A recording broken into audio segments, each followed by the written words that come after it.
Hey guys, it's Practical Gaming, and with news of the PS5 details being announced and the new Xbox coming soon, we're getting closer and closer to the next generation of gaming. And you know what that means? It's HD remake season. Now I've already heard of remakes such as Final Fantasy VII and Xenoblade Chronicles, even though that's technically not on next gen, coming soon. But the one game that I've been wishing for a remake year after year, conference after conference, E3 after E3, is Skies of Arcadia. Now not a lot of people know what Skies of Arcadia is. It's a really old RPG game that came on the Dreamcast as a launch title with 8 other games like Power Stone and Choo Choo Rocket.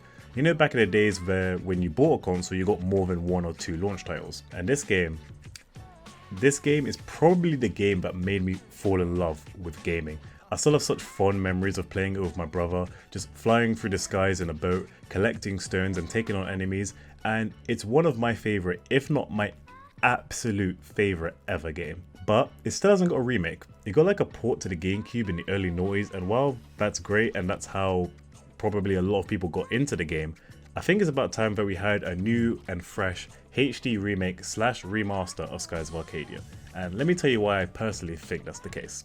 The game takes place in, you guessed it, the skies of a fictional land called Arcadia, where 6 different factions living on separate continents coexisted. Each of these continents was orbited by a separate moon of a different colour, and over time each faction developed technology to create weapons called gigas, controlled by a moon crystal which was gathered from these moons. Using these, the factions went into war, and the Silver Civilization, the most advanced faction of them all, used theirs to rain down an attack that spanned the entire of Arcadia, killing many people, destroying the gigas, scattering the moon crystals and ending the war. Now, many years has passed and the story starts you off with a lady dressed in silk white escaping on a small aircraft from a giant ship.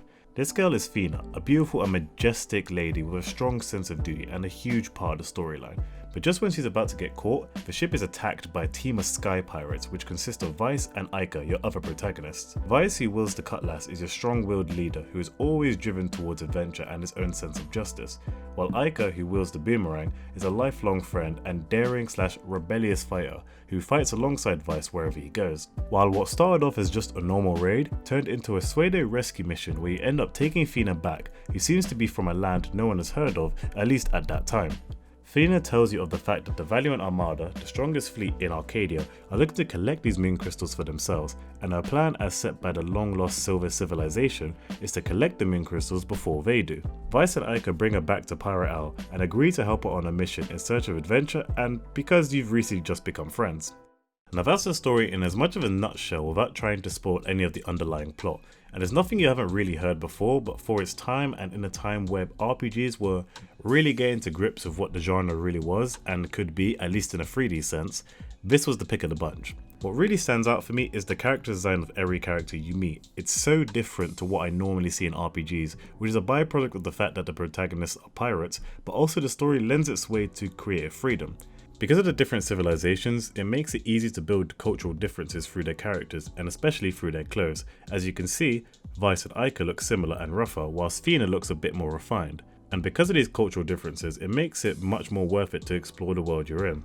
It's easy for games from this era to be very open but also feel very empty, but I never really felt that in Skies of Arcadia because of the way they introduced different areas to you throughout the game, that each felt very different as if they're from completely different games. The frontier lands, the Naza Kingdom, the different oceans and continents you venture towards never feel the same or lazily done. They give you a real buzz when you find them as you scour the skies looking for new land. Sure, there were some lulls in transporting between places, but this was always quickly offset by events like finding rare and interesting items and landmarks, or going straight into a random combat encounter. Now actually there are 2 types of combat here. There's your standard 4-man team combat, and there are ship battles, but let's start with the turn-based combat first. When facing enemies you have a number of options. There's your standard attack where you just swing your weapon. You can guard against the enemy, you can use items, you can focus to increase your magic meter, or you can use magic or special moves which uses your meter at the top. Magic can be used to heal, buff or attack and has 6 different affinities as to that of the moons, and each has different strengths based on your enemy. There's yellow, red, green, blue, purple and silver, and if you have the moonstone you can change your weapon to that affinity as well. Now special moves are kind of your finishers, but they're more just heavier hits that can do serious damage in a pinch, but you have to be really careful when using them because it uses your magic meter as well. Now in terms of ship battles, the dynamic is slightly different. This is when you're taking on either opposing ships or massive monsters that you can't beat by hand. The idea is similar to the turn-based combat on the ground, except you have missiles, you shoot magic, and use shields to protect yourself from the enemy. You have a chance to queue a certain number of moves within these coloured squares.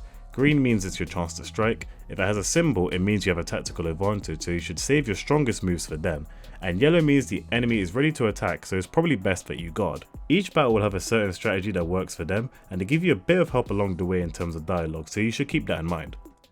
Outside of the combat, you travel across Arcadia on your ship, and I think this is where the remaster would really shine. There are so many places that nostalgia just hits me, whether it's Pirate Isle with its ridiculously long ladder, the bright lights of the Valuan capital, or the ancient derelict ruins of Shrine Island. As you can see, the graphics are very early 2000s.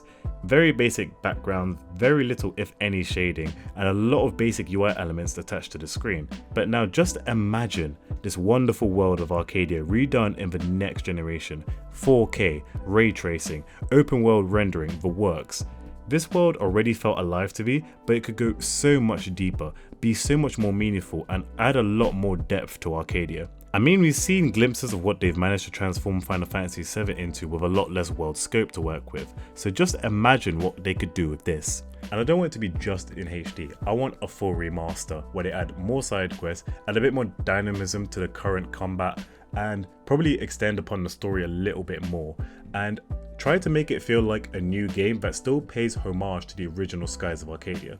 Now a lot of this is, as I said, nostalgia, and a lot of this is me wanting to relive a past childhood game that I loved, probably my first RPG game that I ever remember playing, and not a lot of people will understand or appreciate the love that I have for this game. But I do honestly believe that if you remade this game in the next generation of gaming, people will pine towards it, and I truly believe that because it is that special, at least in my eyes. Now it's not like Sega will ever watch this video and be like, oh, we should make a remaster now. They've been kind of flowing with that idea for years on end, but I will keep believing year on year, day in, day out, night after night, until it finally truly happens. Well, that's it for me. If you enjoyed, then leave a like, subscribe, and make sure to leave a comment down below of what you guys think about Skies of Arcadia and if it should have a remaster or not. Thanks for watching, and I'll see you next time.